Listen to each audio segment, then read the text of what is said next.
अभी ना एक सीरीज शुरू होने वाली है पाकिस्तान और बांग्लादेश के बीच में। टी20 सीरीज है जिसमें बाबर आजम को नहीं लिया गया, ये एक अलग मैटर है। लेकिन अब एक नया मसला सामने आया है कि जो बड़े 2-3 ब्रॉडकास्टर हैं उन्होंने इस सीरीज का टेलीकास्ट करने को मना कर दिया है। ब्रॉडकास्टिंग नहीं होगी क्योंकि भाई कोई नहीं देखता आजकल पाकिस्तान और बांग्लादेश के मैच। अब बाबर आजम के जाहिल फैंस निकल के आते हैं और वो इस चीज को रिलेट कर देते हैं कि बाबर आजम को टी20 टीम से बाहर रखा है, इसलिए कोई इंटरेस्टेड नहीं है इस मैच या सीरीज को टेलीकास्ट करने के लिए। भाई कितने जाहिल हैं ये, बिल्कुल पढ़ाई लिखाई सब हराम है उधर, मुझे लगता है। अरे भाई तुम अपनी टीम के और बांग्लादेश टीम के हालात देखो, कौन देखने में इंटरेस्टेड है तुम लोगों के मैच, चाहे बाबर है या नहीं है। जब बाबर था तब भी हमने देख लिया कि तुमने कितने गुल खिलाए हैं टी20 में, ओडीआई में, टेस्ट में। और अब बाबर नहीं है तो भी वही होना है।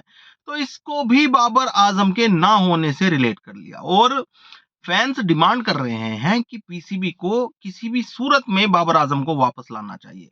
यहां तक की पोस्ट कर रहे हैं कि अब बाबर आजम को क्रिकेट की नहीं बल्कि क्रिकेट को बाबर आजम की जरूरत है। भाई कितने बड़े sir Vivian Richard, Sachin Tendulkar, Brian Lara, Virat Kohli, Rohit Sharma और तमाम बड़े खिलाड़ियों को अगर आप मिक्स कर दें तो एक बोबजीदा घंटे का किंग बनता है। इनके हिसाब से सारे बड़े खिलाड़ी, रिटायरमेंट वाले या जो करंट क्रिकेट खेल रहे हैं, उनको सबको एक जगह खड़ा कर दो, फिर भी वो लोग मिलकर बोबजीदा किंग का ऑरा मैच नहीं कर पाएंगे। तो ये एजुकेशन या क्रिकेट सेंस दिखाता है पाकिस्तान के उन जाहिल फैंस का जो बाबर आजम के पीछे अंधे हैं।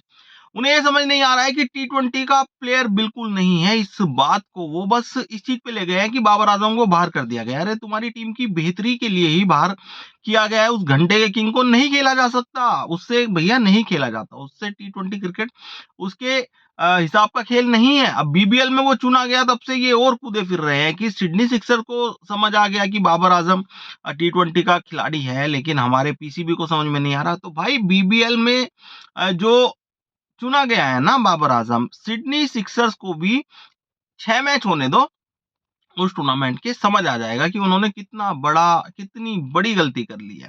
तो लगे हैं साहब बाबर आजम को सिर्फ डिफेंड करने में लगे हैं। उनके पुराने 2-4 मैचों के स्टेट्स जो सामने रख देते हैं कि ये खेला है, वो खेला है। अच्छा, जो जिन मैचों में फेल हुआ है वो मैच इनको नहीं दिखते, और वो बड़े मैच जिसमें सिर्फ बाबर की वजह से ये हारे हैं, बड़े टूर्नामेंट से ये बाहर हुए हैं बाबर आजम की वजह से, वो नहीं दिखते हैं। तो अब ये झंडा उठाया इन्होंने कि बाबर आजम को टीम में लाइए, क्योंकि ब्रॉडकास्टिंग राइट्स भी नहीं बिक रहे हैं, कोई चैनल इंटरेस्टेड नहीं है इसको स्ट्रीम करने में।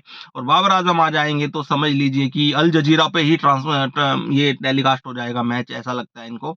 बाबर आजम की उन जाहिल, उन अनपढ़ फैंस को, उन अनपढ़ लोगों को ये लगता है। तो आप क्या राय रखते हैं इस मुद्दे पे? कमेंट करके जरूर बताएं और इस चैनल को सब्सक्राइब और फॉलो करना ना भूलें।